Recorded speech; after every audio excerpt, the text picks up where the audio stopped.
Hello everyone. So let's start with a new lesson that is content analysis. तो ये 205 आपका जो teaching of social science है इसका ये जो है वो प्रोजेक्ट वर्क है या सेशनल वर्क हम बोल सकते हैं. तो ये इसका एक सेशनल वर्क है. तो कंटेंट एनालिसिस होता क्या है पहली बात.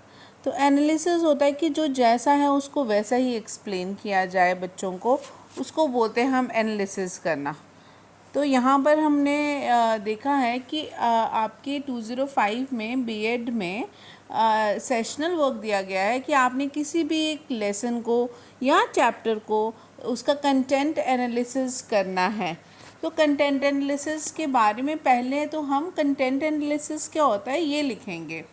तो कंटेंट एनालिसिस कुछ नहीं है, एक रिसर्च टेक्निक है जो एक वैलिड कंटेंट के रिगार्डिंग जो है वो की जाती है, कंटेक्सचुअल मटेरियल के रिगार्डिंग की जाती है कि डॉक्यूमेंट कैसा है, इसकी और ओरल एक्सप्लेनेशन कैसे की जाएगी, इसमें क्या कोई ग्राफिक्स यूज़ होंगे, इसमें क्या कोई डायग्राम यूज़ होगा, कि what we want to explain this lesson.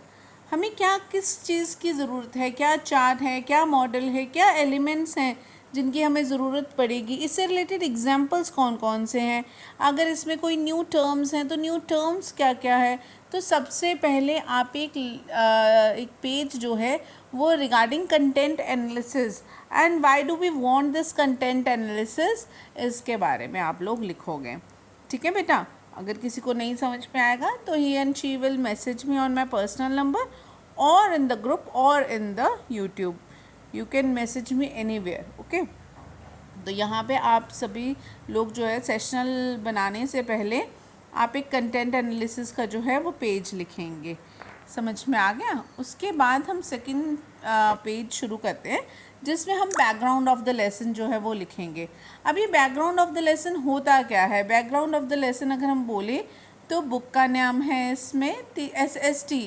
पहली बात ध्यान रखनी है, ये SST ऐसे नहीं लिखना है जैसे यहाँ पर लिखा गया है S.S और T जो है वो छोटा आता है.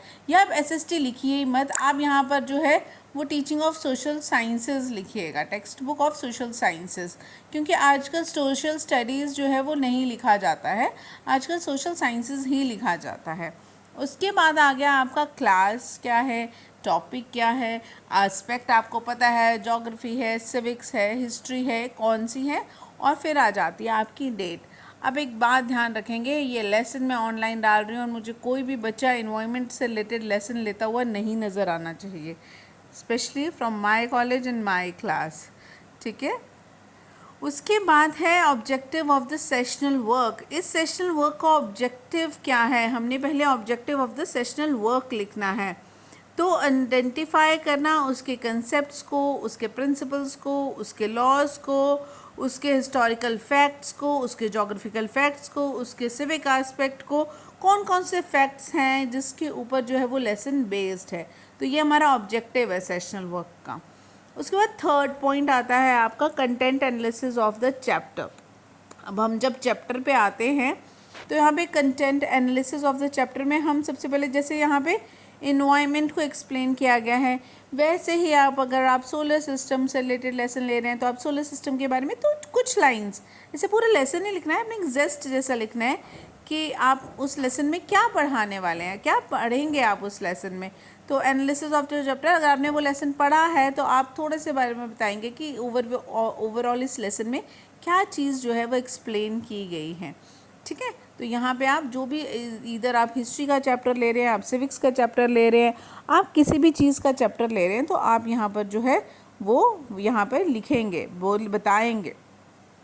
उसके बाद नेक्स्ट आ जाता है आपका fourth point, that is analysis of the objective to be achieved.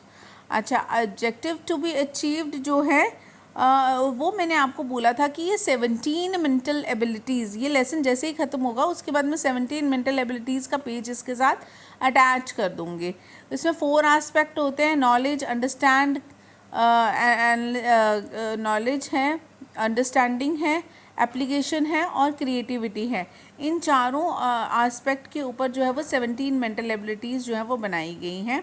और उसी से आपने लेना है। जैसे आप यहाँ पे देखेंगे सबसे पहले दिया गया है the child will able to differentiate between the factors of environment that is abiotic and the abiotic. ऐसे ही आपने 4 या 5 फैक्टर्स लेने हैं कि मेरा बच्चा जो है वो कौन कौन से ऑब्जेक्टिव जो है वो अचीव करेगा after the end of the lesson. तो यहाँ पे ये 4 दिए गए हैं, आप 4 लिखिए, 5 लिखिए, 6 लिखिए, डिपेंड करता है आपके लेसन का साइज़ क्या है। ठीक है, समझ में आ गया। उसके बाद है एनालिसिस ऑफ द फैक्ट्स। अब what are the facts that we have to explain in the lesson.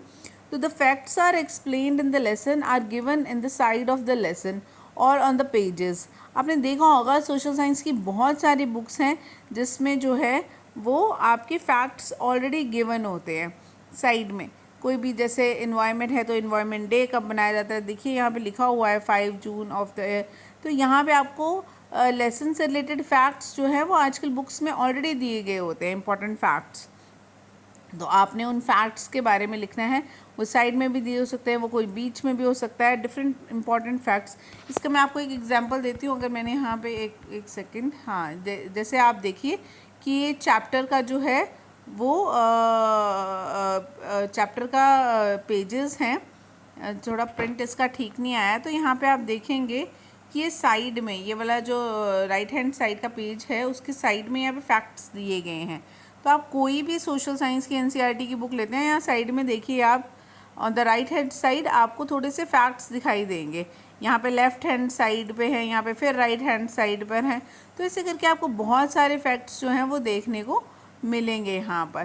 तो ये यहाँ पे आप 5 से 6 या 7 से 8, डिपेंड करता है आपने लेसन कौन सा लिया है, वैसे आप फैक्ट्स जो है यहाँ पे लिख सकते हैं।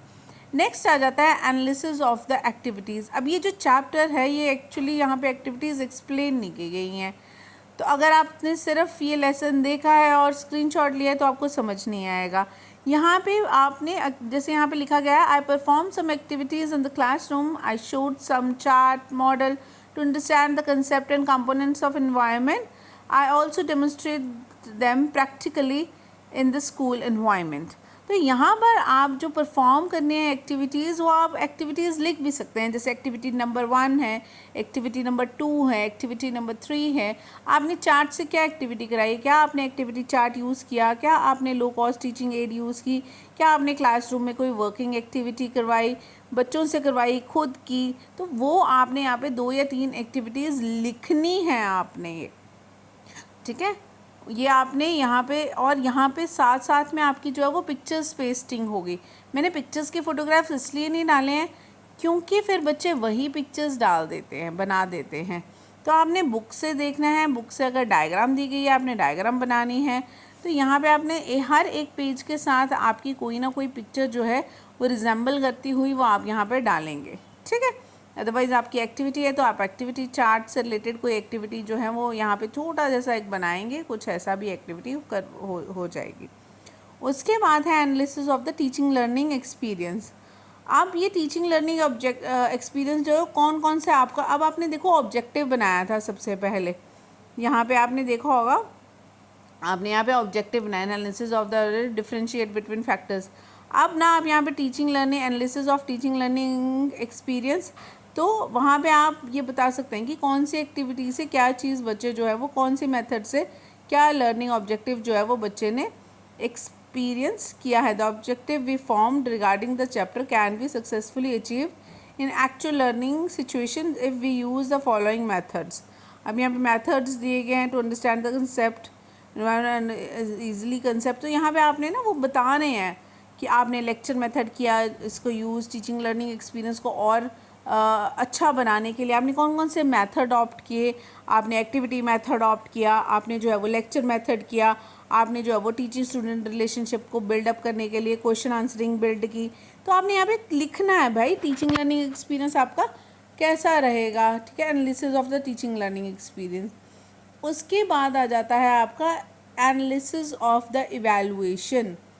एवैल्यूएशन इज़ वेरी इंपॉर्टेंट क्योंकि जो आप पढ़ा रहे हैं वो बच्चों से आपने क्वेश्चन भी पुट अप करने हैं। तो यहाँ पे टिक द करेक्ट, आप देखेंगे तो इन्वायरमेंट से रिलेटेड यहाँ पे डिफरेंट टाइप्स के क्वेश्चन आंसर्स जो हैं वो फ्रेम किए गए हैं। जैसे टिक द करेक्ट वन है यहाँ पर, तो यहाँ पे आप लेसन के पीछे से भी ले सकते हो और खुद फ्रेम करने की कोशिश करनी है यहाँ पे आपने, कि खुद क्वेश्चंस बनाइए। जैसे यहाँ पे टिक द करेक्ट वन है, उसी तरह आप जो है यहाँ पे फिल इन द ब्लैंक्स लिख सकते हैं। यहाँ देखिए आपको मैच द कॉलम हो सकता है, देखो यहाँ पे फिल इन द ब्लैंक्स भी दिए गए हैं, ठीक है। उसके बाद आपके जो है वो मैच द कॉलम भी आ सकता है, और आपने कोशिश करनी है कि यहाँ पे ज़्यादा से ज़्यादा 3 या 4 अलग अलग टाइप के जो है वो एनालिसिस ऑफ द इवैल्यूएशन होंगे। ये याद रखना, जब मैं चेक करूँगी फ़ाइल, मैं ये चीज़ का स्पेशली ध्यान रखूँगी कि आपने कितने टाइप के इवैल्यूएशन मेजर्स जो हैं वो यूज़ किए हैं, ठीक है। उसके बाद जो है वो नेक्स्ट आ जाता है आपका फाइंडिंग्स एंड कंक्लूजन। तो होल चैप्टर में आपने जो है वो क्या फाइंड किया, क्या आपका कंक्लूजन निकला चैप्टर से रिलेटेड, कि आपके कंसेप्ट कैसे थे, आपने बेटर लर्निंग आउटकम्स का जो है वो यूज़ किया, जो मेथड्स थे वो कौन कौन से थे, बच्चों को कैसे यूज़ किया गया।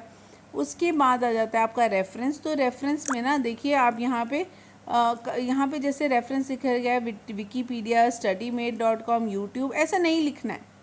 दिस इज़ नॉट गुड, ये गलत किया गया है यहाँ पे। तो यहाँ पे ये ना लिखते हुए आप बुक का नाम लिखेंगे रेफरेंस के लिए, ठीक है, क्योंकि आपने बुक से यूज़ किया है तो आपने बुक ही यूज़ करोगे। और अगर आपने कोई स्पेशल एनसीईआरटी की वेबसाइट यूज़ की है किसी एक्टिविटी को देखने के लिए, तो आप पर्टिकुलरली उसका लिंक लिखेंगे। ऐसे यहाँ पे विकीपीडिया और ये सब कुछ लिख के नहीं लाएंगे, तो स्पेशली ध्यान देकर लिखना है, ठीक है। उसके बाद ये लेसन जब आपका ख़त्म हो जाएगा, इसके साथ साथ मैंने आपको बोला कि पूरे चैप्टर्स के साथ आपके चैप्टर रिलेटेड जो है वो पिक्चर्स वगैरह जो है वो आएंगी, क्या कैसे एविडेंस है वो सारा कुछ आएगा। उसके बाद आप जो चैप्टर आपने लिया है, जिस बुक से भी लिया है, उस बुक का फ़ोटो स्टेट करके आपने इसके साथ जो है वो लगाना है। तो ये था आपका जो है वो कंटेंट एनालिसिस। तो अभी फ़िलहाल आपकी छुट्टियां हैं, छुट्टियों के बाद आप ये कंटेंट एनालिसिस जो है वो करके लाएंगे सारे के सारे बच्चे। If you have any problem, any difficulty regarding this element, तो आप जो हैं वो मैसेज कर सकते हैं, ठीक है बेटा। तो यहाँ पे आपका ये ख़त्म होता है। मैं एक बार दोबारा रिवाइज़ करवा दूँ। सबसे पहले आपने एक पेज लिखना है, कंटेंट एनालिसिस क्या होता है, आपको ऑनलाइन बहुत अच्छे से मिल जाएगा। Why do we need content analysis. उसके बाद बैकग्राउंड आ गया, objective of the sessional work आ गया, content analysis of the environment आ गया, content analysis of the objective आ गया, एनालिसिस ऑफ द फैक्टर्स आ गया, एनालिसिस ऑफ द एक्टिविटीज़ आ गया, analysis of the teaching learning experience आ गया, एनालिसिस ऑफ द इवैल्यूएशन आ गया। तो ये सारी एलिमेंट्स जो हैं वो आप, और लास्ट में फाइंडिंग्स एंड कंक्लूजन्स जो हैं वो रहेंगे, रेफरेंसेस रहेंगे और साथ में एविडेंस रहेगा, ठीक है जी। अगर if you have any doubt then message me. Thank you so much.